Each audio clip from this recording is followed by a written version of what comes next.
Welcome to Nevada Week in Review. Before I begin, I'd like to introduce the media panel. Elizabeth Crum is editor of the Nevada News Bureau and political analyst at Channel 13 Action News.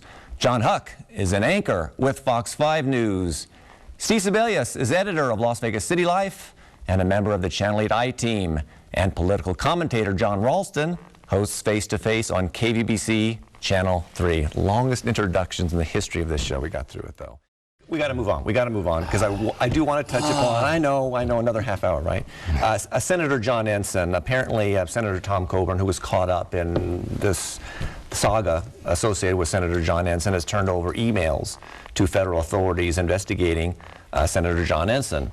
How significant is this? I'm shocked that he would violate not only patient-doctor confidentiality, but the sanctity of the confessional. They don't have confessionals, I think, in his tradition. Are emails confessionals?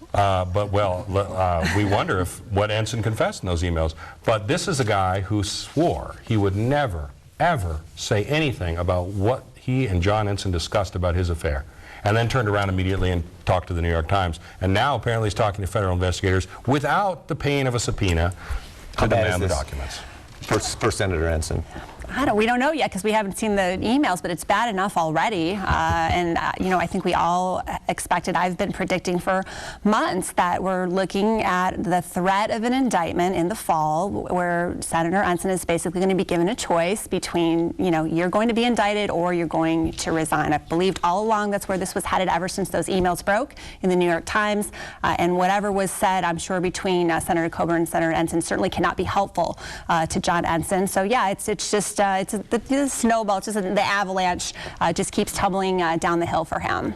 It's hard to see how these emails actually would have anything that might contribute, you know, directly to some smoking gun or a criminal charge based on what they're investigating. But I think they probably will corroborate more than Coburn or Ensign want. What Doug Hampton has said all along went on, that the Coburn was somehow involved in advising Ensign to pay off Hampton to do something, which Coburn denied initially, by the way, that he was involved at all in any negotiations. And of course, as Steve pointed out, he said, you know, doctor-patient confidentiality. I don't know if you said this, I apologize, but he's an OBGYN. So, I mean, that was, you know, what he was advising John Ensign on. Perhaps there's yet another level to this story that we've yet to explore. John Ensign, the hermaphrodite. I read the Politico column today where you're getting that information, and from my reading of it is that Coburn was in on some of these meetings between Ensign and Allegiant Airlines. Right. It's about the lobby. So he might have firsthand knowledge of what happened. If that's in the emails, but again, we don't know. As Elizabeth says, we have no idea what's in the emails. But every story that's done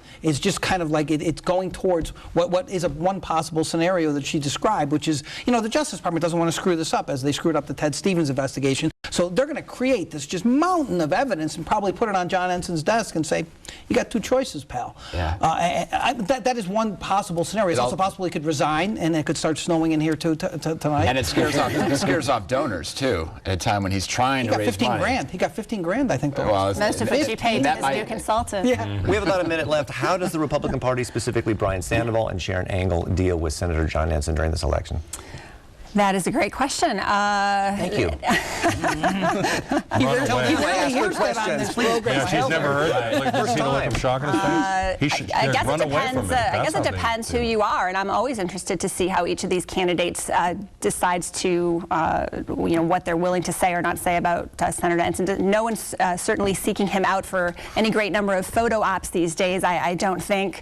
I think most of them are kind of arm's distance right now and going about their business and just kind of waiting to see. And I mean, they've all been hoping that John Ensign would would go away for some time now, I think. So we'll have to see if they get their wish between now and the election. And the question about 30 seconds real quick, Sharon Angle and Jon Ensign actually helping someone to defeat Harry Reid. Well, Ensign gave her money. Ensign advised her to go and talk to Barbara Vukanovich and beg for her endorsement.